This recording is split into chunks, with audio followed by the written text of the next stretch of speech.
نیلی ہو گئی تھیں. یہ جو شوگر پیشنٹ ہوتے ہیں ان کو ان سے سینسیشن کا پرابلم ہوتا ہے, تو کوئی اگر کوئی اس طرح سے پاؤں وغیرہ پہ چڑھ بھی جائے تو بعض اوقات نہیں پتہ چلتا. تو درمیان میں وہ کچھ دن تو وہ وقفے کے آئے تھے جس میں ان کو بالکل وہ بیڈ ریڈن تھے اور ان کو کہا گیا تھا کہ آپ آرام کریں. باقی دوست رابطہ کرتے رہتے ہیں ہر طرف سے. آپ نے دیکھا اس سے کچھ دن پہلے عرفان صدیقی صاحب بھی آئے تھے, پھر اس کے بعد محسن نقوی صاحب نے بھی رابطہ کیا. تو گلا صرف مولانا صاحب یہ کر رہے ہیں کہ جتنا جو نا وہ ہم کوشش کرتے ہیں کہ اپنے حدود کے اندر رہے, وہ پھر ہم پالیٹیشین ان کو راستہ دے دیتے ہیں. اب بھی جو مذاکرات جو کہ اس وقت آپ کے پاس جو سبجیکٹ ہے اس وقت, مذاکرات جو شروع ہیں یا مذاکرات جو ہو رہے ہیں اس میں کہیں نہ کہیں پہ کا کہنا شامل ہے یا زبردستی کا کہنا شامل ہے یا زبردستی کا بیٹھانا شامل ہے. تو اگر یہ خود بیٹھ جائیں, خود بیٹھ کے معاملات طے کر لیں, وہ زیادہ خوبصورت لگے گا. ہم نے طے کرنا ہے کہ الیکشن میں دھاندلی نہ ہو. ہم نے یہ طے کرنا ہے کہ ہم جو ہے نا دستور کے اوپر عمل کریں گے. ہم نے یہ طے کرنا ہے کہ ہم دوسرے کی ٹانگیں نہیں کھینچیں گے, کوئی غلط کام نہیں کریں گے دستور سے ماورا. تو دین جو ہے کوئی اس میں ایشو نہیں ہے. پاکستان جو ہے یقیناً جو ہے اس کی ڈائریکشن یہیں سے درست ہو جائے گی. ڈائریکشن یہاں سے خراب ہوتی ہے جب ہم کوئی ایک انگلی پکڑ کے چلتا ہے اور دوسرا حوالہ دیا. وہ تو شاید وہ جو مدرسوں کے حوالے سے جو بل آنا تھا اور جو صوبوں کو ڈائریکشن دینی تھی مدرسوں کے حوالے سے جو انہوں نے قانون سازی کرنی تھی, اس حوالے سے ملاقات تھی. لیکن محسن نقوی صاحب کی ملاقات کے اوپر بہت سے ذرائع کے حوالے سے بہت سی باتیں چل رہی ہیں. تو اس لیے یقیناً مولانا صاحب ریلیونٹ ہیں, ہر وقت ریلیونٹ رہتے ہیں ملکی سیاست میں. لیکن آپ کو کیا لگتا ہے کہ کچھ آنے والے دنوں میں کوئی تبدیلی ہے؟ دیکھیے, محسن نقوی صاحب اس کیبنٹ کے سب سے اہم شخص ہیں, بس اتنا کافی ہے. تبدیلی تو کسی وقت بھی ہو سکتی ہے. پاکستان میں کوئی ایسی بات نہیں ہوتی کہ کسی وقت تبدیلی نہ ہو پائے. وزیر اعظم ہیں وفاقی, مطلب چلیں صحیح بالکل. میں نہیں کہتا نون کے اپنے دوست کہتے ہیں. اچھا صحیح, ٹھیک جی. شوکت یوسف زئی صاحب, آپ کو کیا لگتا ہے, پی ٹی آئی کو کیا لگتا ہے کہ یہ جو مذاکرات شروع ہوئے ہیں یہ کوئی اس وجہ سے ہوئے کہ شاید کوئی ایسی تبدیلی آنے والی ہے جس کی وجہ سے حکومت گھبرا گئی اور انہوں نے کہا کہ نہیں چلو معاملات بہتر کرتے ہیں؟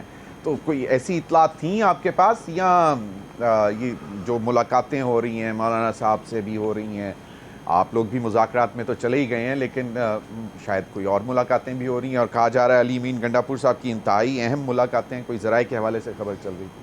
شوکت یوسف زئی صاحب. بسم اللہ الرحمن الرحیم. دیکھیے, ہمارے تو جو مذاکرات چل رہے ہیں وہ تو ہم نے انیشیٹو لیا ہے. پاکستان تحریک انصاف نے حکومت سے کہا ہے کہ آؤ مذاکرات کریں, اور یہی مذاکرات ہو رہے ہیں. اس کے علاوہ کوئی بیک ڈور مذاکرات نہیں ہے ہمارے. یہ بالکل جو بھی ہے سوشل میڈیا کے ذریعے پروپیگنڈا سا ہو رہا ہے کہ جی خوشہ بی بی کے ساتھ بیک ڈور مذاکرات ہو رہے ہیں یا علی امین گنڈاپور کے ساتھ ہو رہے ہیں. ملاقاتیں تو ہوتی رہتی ہیں کیونکہ سی ایم ہے علی امین گنڈاپور صاحب, وفاقی حکومت کے لوگ بھی ملتے ہیں, اسٹیبلشمنٹ کے لوگ بھی ملتے ہیں, لیکن وہ ایک سرکاری باتیں ہوتی ہیں. جو مذاکرات ہو رہے ہیں وہ یہی سامنے ہو رہے ہیں جو آپ کو نظر آ رہے ہیں کہ ہو نہیں رہے, جو ہو نہیں پا رہے ہیں. مذاکرات پہ ہم آگے چل کر بات کریں گے. میرا سوال یہ تھا کہ آپ لوگوں کو بھی کچھ لگتا ہے کہ کہیں پہ کوئی ہلچل ہے, کوئی پریشانی حکومت کو ہے, یا کوئی تبدیلی نظر آ رہی ہے؟ کیونکہ اگلے روز تو دوبارہ نعرے بھی لگ گئے بلاول بھٹو وزیر اعظم. دیکھیں, بات یہ ہے کہ یہ حکومت چل تو نہیں رہی ہے. یہ تو جو لوگ لائے تھے میرے خیال سے وہ بھی پچھتا رہے ہوں گے. اس حکومت نے آنے کے بعد یہی بڑے دعوے تو ہوئے تھے کہ جی ہم معیشت کو ٹھیک کریں گے, امن و امان کو ٹھیک کریں گے, انویسٹمنٹ زیادہ کریں گے. تو آپ دیکھیں کیا صورتحال ہے اس ملک کا. 2 سالوں میں 27,000 ارب روپے کا قرضہ لیا گیا ہے, اور 27,000 ارب روپے قرضہ لینے کے بعد بھی جو گروتھ ریٹ ہے وہ 2% سے اوپر نہیں کیا ہے.